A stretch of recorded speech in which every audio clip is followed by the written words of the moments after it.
강아랑의 정치톡 시간입니다. 8월 26일 정치면을 장식한 뉴스는 무엇이었는지 첫 번째 정치톡부터 만나보시죠.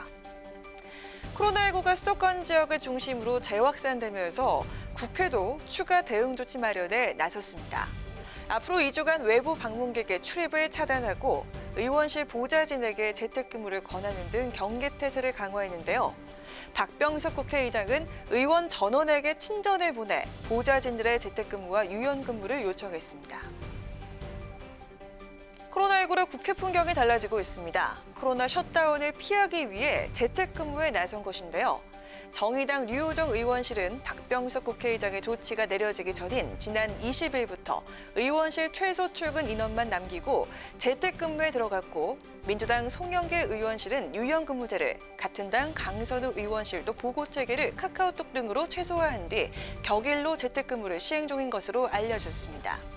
이 밖에도 김상희 국회 부의장실은 2부제 출근 방식을, 민주당 고민정, 김민석, 장철민, 박상혁 의원실, 미래통합당 이영 의원실 등 다수 의원실이 보좌진의 재택근무를 시작했거나 계획 중인 것으로 알려졌습니다. 한편 재택근무를 논의조차 못하는 의원실도 많다고 하는데요.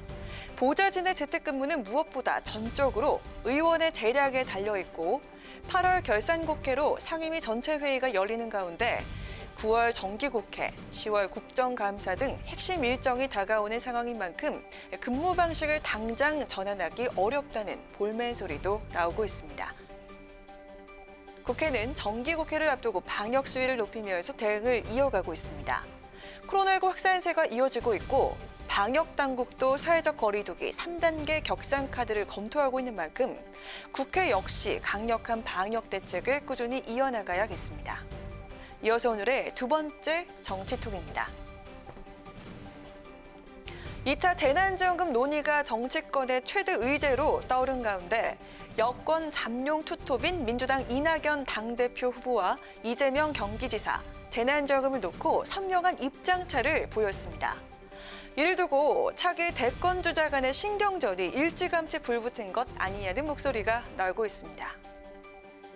만약에 재난지원금을 썼는데 사태가 더 악화된다 그러면 그때는 어떻게 할 것인가.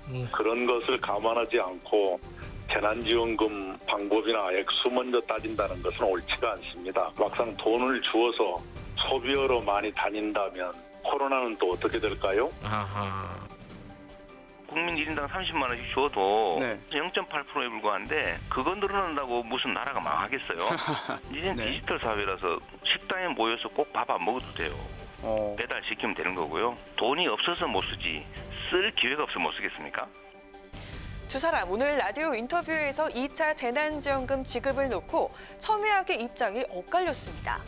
이낙연 후보는 코로나19 재확산 고비인 이번 주까지는 방역에 집중하고 재난지원금 논의를 그 이후로 미뤄야 한다는 신중론을 보였습니다.